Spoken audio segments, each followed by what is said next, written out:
과학 콘서트, 사이언스 콘서트. 이 복잡한 세상에 명쾌한 과학적인 지식으로 풀어보는 소소한 궁금증이 있다면 재밌을 것 같아서 이렇게 선택을 해봤습니다. 웃음의 사회학. 웃음이라는 것이 사회학적으로 어떤가 한번 볼까요? 토크쇼의 방청객들은 왜 모두 여자일까요? 그러고 보니 대부분이 토크쇼 방청객들은 여자입니다. 그죠? 이렇게 프로그램을 녹화할 때 이 방청객으로서 올 수 있는 시간이 여유 있었던 분들이 대부분 어머님들, 여자분들이었기 때문이었는데요. 요즘은 많이 변했습니다. 네, 맞아요. 이 책은 아마도 옛날에 쓰여졌을 것 같아요. 웃음의 상호작용. 웃음이 어떻게 상호작용하는지 한번 볼게요. 웃음을 생리학적 관점에서 연구하는 웃음 생리학은 이 웃음을 유머나 간지럼 혹은 재미있는 상황이나 행동에 대해서 인간이 보여주는 아주 즉각적이고 생리적인 반응으로 간주한다. 웃으면 갑자기 터지기도 하고 또 제가 이제 그렇죠. 저의 뭔가를 탁 자극했을 때 자연스럽게 나오는 것들 바로 생리적인 반응이죠. 그러나 그것만으로는 웃음의 모든 것을 설명해 주진 못한다. 실제로 우리가 일주일 동안 웃는 횟수를 조사해보면 그중 유머나 재미있는 상황 때문에 웃음이 터지는 경우는 10에서 20%밖에 안 된다. 그럴 것 같아요. 주변에 아주 유쾌하고 유머러스한 친구들이 있게 되면 저희가 웃을 일이 좀 많잖아요. 그래서 그 친구를 더 만나고 싶어하고 그런 경우가 아니라면 일상에서 일을 하고 가족과 함께 보내고 하는 와중에 저희가 이런 유머나 재밌는 상황으로 해서 웃을 수 있는 기회는 작을 수도 있다는 생각이 들어요. 이 웃음에 대해서 메릴랜드 주립대학교 심리학과 및 신경과학과 교수인 로버트 프로빈이라는 사람의 웃음, 그에 관한 과학적인 탐구라는 책이 2000년도에 출판이 되었는데요.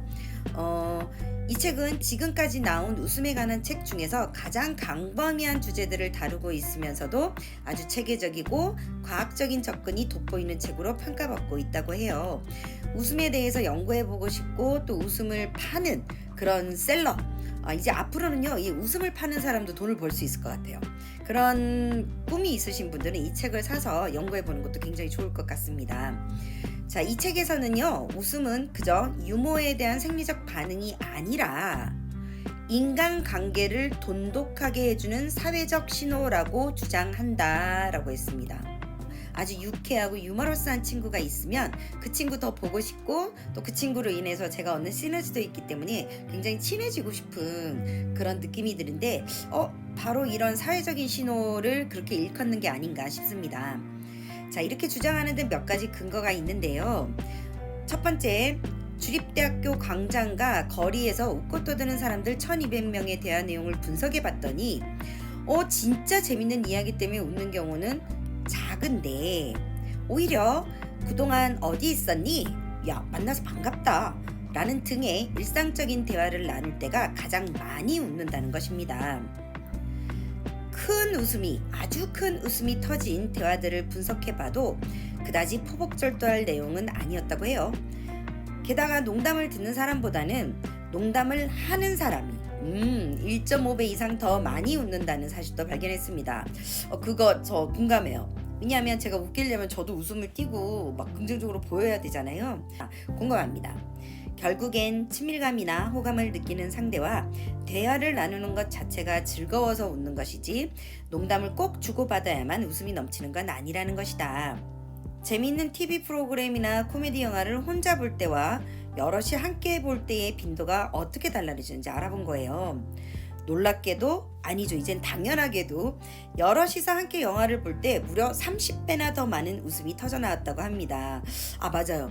내 앞에 있는 사람이 웃어도 나도 웃고 내 앞에 있는 사람이 웃고 제 옆에 있는 사람이 웃어도 같이 따라 웃게 되고 약간 그런 성향이 진짜 있는 것 같아요. 그죠? 근데 이 사진을 보니까요, 정말 이 웃음이 주는 에너지는 정말 대단한 것 같습니다. 여기 계신 어느 누구도 저와 친해지지 않을 것 같은 사람은 없어요. 이 웃는 모습 하나로만으로도 이 사회적으로 이 사람과 친해지고 싶다, 그런 생각을 떠오르게 합니다. 무의식 중에 크게 웃다가도 이 웃음을 들어줄 사람이 없다는 사실을 인식하고 나면 이내 웃음이 사라진다. 맞아요.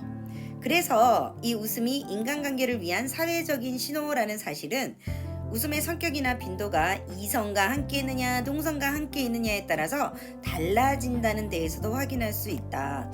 맞아요. 이성과 있을 때 동성과 있을 때 어느 때 웃음을 더 많이 짓는지에 따라서 이성 친구를 많이 둬야 될지 동성 친구를 많이 들어야 될지 그런 판단을 하는 것도 좋을 것 같습니다. 자, 프로빈 교수는 남성과 여성이 대화를 나눌 때 여성이 더 많이 웃는다는 사실을 발견했다. 이것을 이성과 대화할 때 남성은 여성을 웃기려는 경향이 있고 여성은 거기에 맞춰서 더 많이 웃게 되는 경향이 있다고 해석했습니다. 자, 그러면 남성이 여성을 웃기려고 한다라는 사실이잖아요. 그죠? 인정해야 되겠네요. 또 중고등학교 수업 시간에 아이들을 웃기거나 익살맞은 행동을 하는 학생은 주로 남학생이며 남자 코미디언이 여자 코미디언보다 훨씬 많다는 사실도 이러한 경향의 간접적인 증거가 된다. 과학적인 설명이 공감을 이끌어내는데 충분하다고 생각합니다. 또 남성들은 유머 감각이 있는 여자보다는 잘 웃어주는 여자를 더 좋아한다. 저는 잘 웃어주기보다는 더 웃겨주는 여자였는데 제가 이것 때문에 남자 관계가 실패했군요. 네, 이 애인과함이라는 광고를 보고 분석을 해봤는데요. 그 결과 여성들의 62%가 어떤 남자를 선호했을까? 유머 감각이 있는 남자를 원한다는 조건을 적어냈습니다. 또한 남자들은 그에 반해서 저는 유머 감각이 있다고 소개하는 경우도 많이 있었다고 합니다. 웃음의 사회학. 저는 이 글을 짧게 읽으면서 공감을 한 것은 많이 웃는 사람이 다른 사람에게 행복을 전해주기도 하고요. 그리고 이런 행복을 주는 에너지 때문에 사람들이 친해지려고 하는 그런 것들도 많은 것 같습니다. 사실 저도 웃는 사람을 굉장히 좋아하는데요.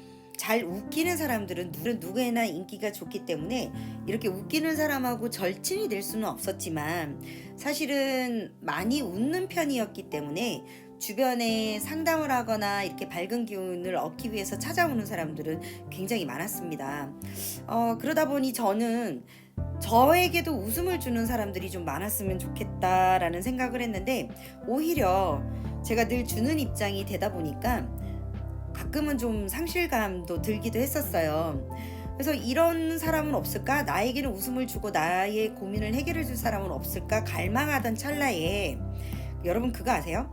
이승구 화백님의 웃는 얼굴이라는 그림이 있는데 제가 이걸 본 지가 거의 한 10년 정도가 되었어요. 처음 접한 지. 이 10년 동안 저는 이 이승구 화백의 그림을 제 프로필로 적어 놓으면서 그 은은한 웃음을 일상생활에서도 누리기 위해서 굉장히 노력을 했거든요. 여러분들도 좋아하는 연예인이나 좋아하는 어르신들 그리고 아이들의 웃음을 내 프로필로 저장을 해놓고 핸드폰을 열 때마다 미소 짓고 웃어본다면 지칠 수 있는 그런 에너지를 그 사진으로 인해서 회복할 수 있을 것 같습니다. 여러분 우리 오늘도요 함께 웃었으면 좋겠어요. 스마일. 오늘의 책 한 달락 읽기 끝.